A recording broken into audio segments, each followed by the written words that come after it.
Subscribe now and press the bell icon. Never miss an update.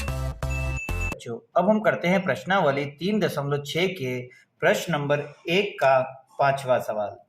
तो इन्होंने मुझे 5वां सवाल दिया है 7x - 2y अपॉन में x y और इक्वल में 5, उसी तरह से 8x + 7y और बटे में xy इक्वल 15। अब बच्चों सबसे पहले तो इसे मुझे रेखीय समीकरण युग्म में कन्वर्ट करना होगा और इसके बाद हल करना होगा। अब की बार इन्होंने सवाल में पूरी संख्या के अपोन में एक्स वाई दे दिया है, तो अपने को सबसे पहले इसके बटे का एक्स वाई हमें हटाना होगा। सवाल बहुत ही इजी है। हम यहाँ पर क्या करेंगे, सबसे पहले इस इक्वेशन से हम समीकरण 1 बना लेते हैं, इससे 2 बना लेते हैं। पहले ये देख लेना, इन्होंने दिया है 7x - 2y और अपोन में दिया है इन्होंने एक्स वाई इक्वल 5।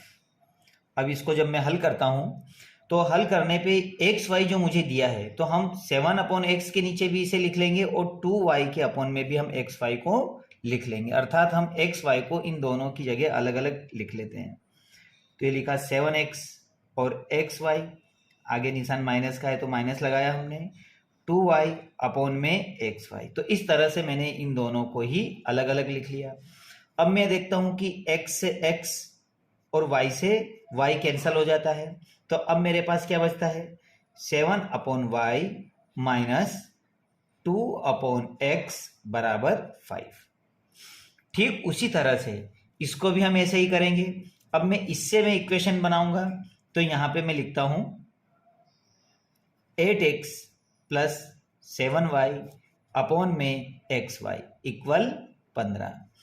तो बच्चों यहाँ पे जिस तरह हमने यहाँ किया था, ठीक वैसे ही मुझे एक्स वाई को इन दोनों के बटे में लिख लेना है। तो ये हो जाएगा हमारे पास 8x अपोन में x y plus 7y upon में एक्स वाई बराबर 15। तो x से x कट गया, y से y कट गया, तो अब मेरे पास क्या बच जाएगा, अब मेरे पास बचेगा 8/y प्लस 7 अपोन में x बराबर 15। तो हम अब यहाँ पर ठीक उसी सवालों में पहुंच गए जो हमने पहले या पिछले सवाल किए थे, सेम उसी कंडीशन में हम पहुंच गए। अब यहाँ से मैं 7 को ब्रैकेट के बाहर और 2 को भी हम बाहर निकाल लेंगे, तो इससे मेरे पास मान आ जाएंगे। तो 7 को जब मैं बाहर करता हूँ मेरे पास 1/y बचता है, ब्रैकेट बंद, माइनस अगर मैं 2 को बाहर करता हूँ तो 1/x बचता है और बरोबर में 15। अगर यहाँ से मैं 8 को बाहर करता हूँ तो 8 बाहर होने पे 1/y प्लस यहाँ से अगर 7 को बाहर करता हूँ तो 1/x और इक्वल में 15। अब दोनों इक्वेशनों में मैं देखता हूँ कि 1/y 1/y 1/x 1/x बरोबर है, तो इनके बरोबर में PQ मान लेता हूँ। तो मैं मान लेता हूँ कि माना 1/y बराबर P, उसी तरह से 1/x बराबर Q। तो बच्चों हम पिछले सवालों की तरह आप समझ चुके होंगे कि 1/y बराबर P हो गया और 1/x बराबर Q हो गया। तो यहाँ अगर मैं P लिखता हूँ तो मेरे पास बचता है 7P, क्योंकि 7 है हमारे पास, माइनस उसी तरह से 2Q बराबर 5। ये बन गई हमारी समीकरण 1। समीकरण 2 यहाँ से बन जाएगी। समीकरण 2 के लिए मैं लिखूंगा यहाँ पर 8P, क्योंकि 8 है यहाँ पर, प्लस 7Q क्योंकि यहाँ 7 है और इसका मान Q है हमारे पास, बरोबर 15। तो ये बन गई समीकरण 2। अब बच्चों समीकरण 1 और 2 को हम विलोपन विधि से हल कर लेते हैं।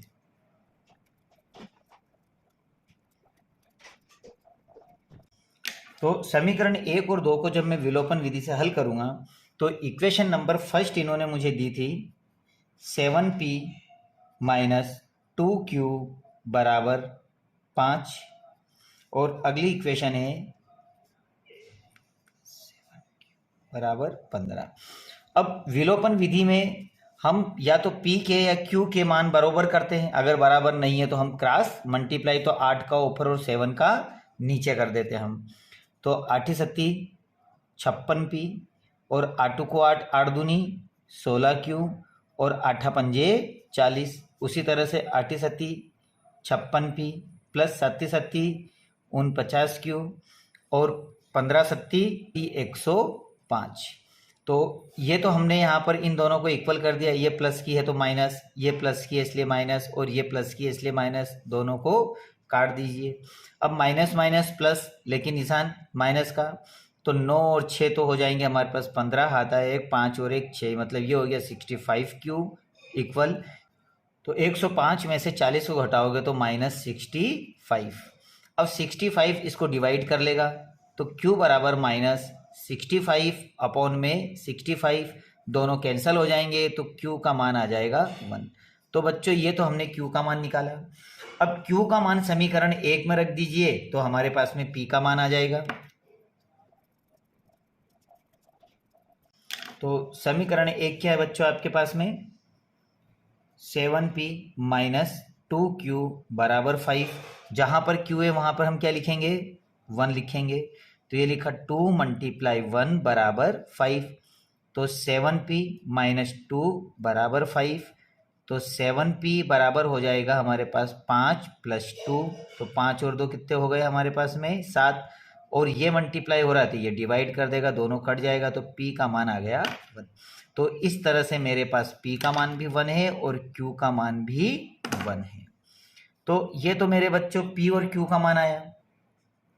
अब मुझे इसे एक्स वाई में कन्वर्ट करना होगा, तो आपने क्या माना था यहाँ पर वो लिख लीजिए। आपने माना था कि 1/y बराबर p होगा और 1/x बराबर q होगा। तो 1/y p का मान आपने 1 निकाला, क्रॉस मल्टीप्लाई कर दो तो y 1 जा y, तो इस तरह y का मान 1 हो गया। 1/x q का मान 1 निकाला, क्रॉस मल्टीप्लाई कर दो तो x बराबर 1। तो आपके पास में अभिष्ट मान क्या है, 1 और 1।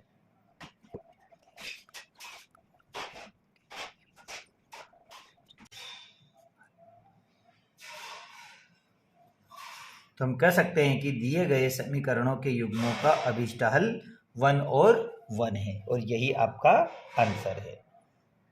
ये बच्चों अब हम लेसन 3 की प्रश्नावली 3.6 का प्रश्न नंबर 1 का क्वेश्चन नंबर 6 करते हैं। इन्होंने प्रश्न में मुझे दिया है कि 6x प्लस 3y बरोबर 6xy और 2x प्लस 4y बरोबर 5xy हमको दिया है, और इसे रेखिक समीकरण युग्म में हमें कन्वर्ट करना है, और उसके बाद हमें किसी एक मेथड का यूज करके इसको हल करना है। तो बच्चों सवाल पिछले सवालों की तरह ही है, बस सिर्फ इन्होंने जो हमारा अचर पद है उस अचर पद के साथ में इन्होंने चर पद को x और y को ले लिया है, तो मुझे यहाँ से एक्स वाई को हटाना होगा। और बच्चों ये एक्स वाई कैसे हटेगा, जब मैं दोनों पक्षों को एक्स वाई से अगर डिवाइड कर देता हूँ, यहाँ भी मैं एक्स वाई से डिवाइड कर देता हूँ, यहाँ भी डिवाइड कर देता हूँ, तो मेरा ये एक्स वाई यहाँ से हट जाएगा। तो मैं लिख देता हूँ यहाँ पर कि दोनों पक्षों में एक्स वाई से भाग लगाने पर।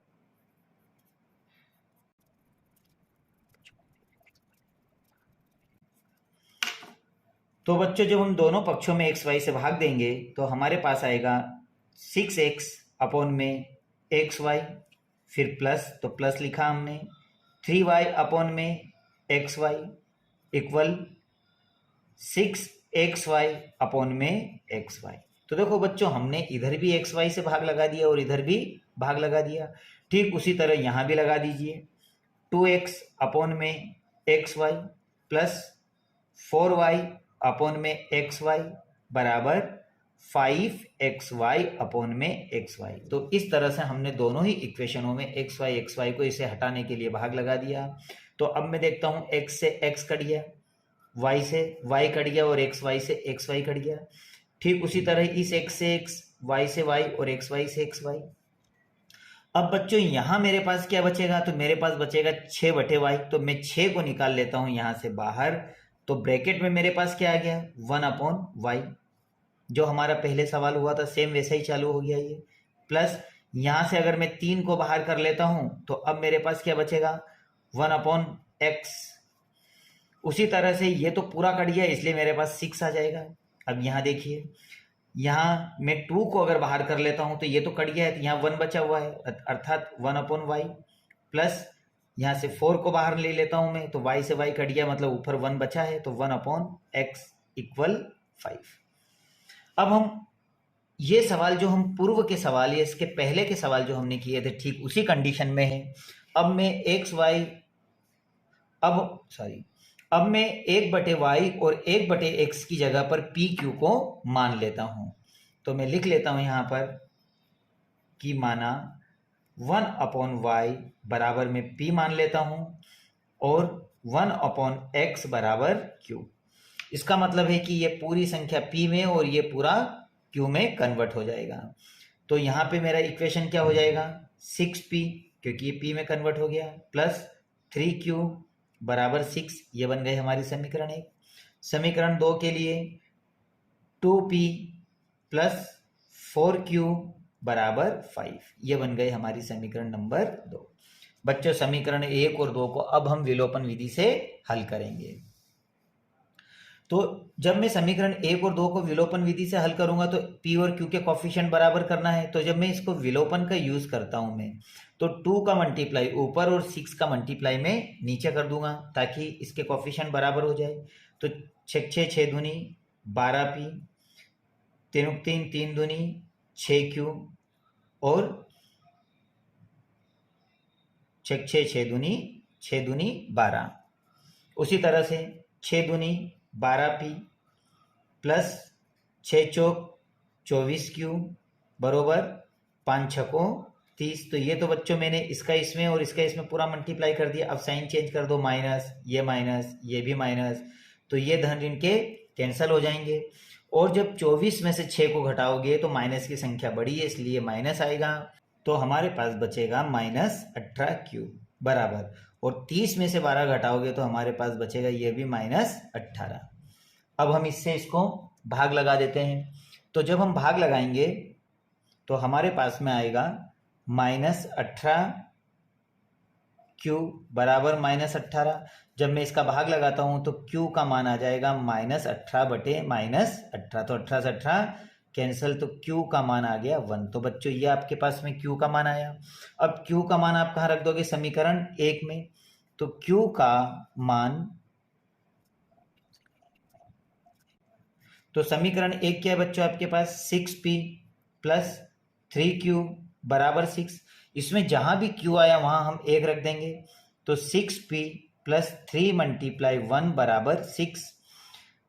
तो 6p प्लस 3 बराबर 6, पक्षांतरण कर दीजिए। तो 6p बराबर हो गया 6 माइनस 3। अब 6 में से 3 को घटा दीजिए और ये 6 इसे भाग लगा देगा तो हमारे पास बचेगा 3, और अपॉन में क्या हो गया 6, दोनों को काट दीजिए तो p बराबर हो गया 1/2।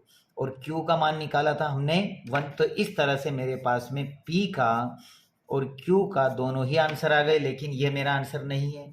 अब मैंने जो चीज मानी थी उसके अंदर में इसकी वैल्यू पुट कर देता हूं।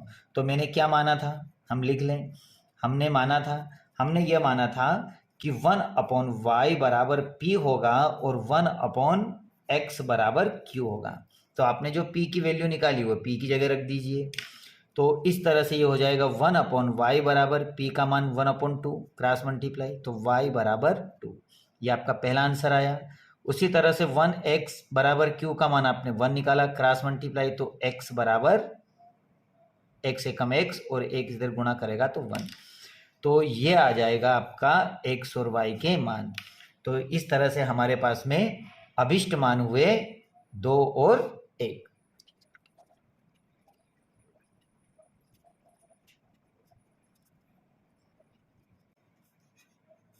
और यही आपका आंसर है। Subscribe now and press the bell icon. Never miss an update.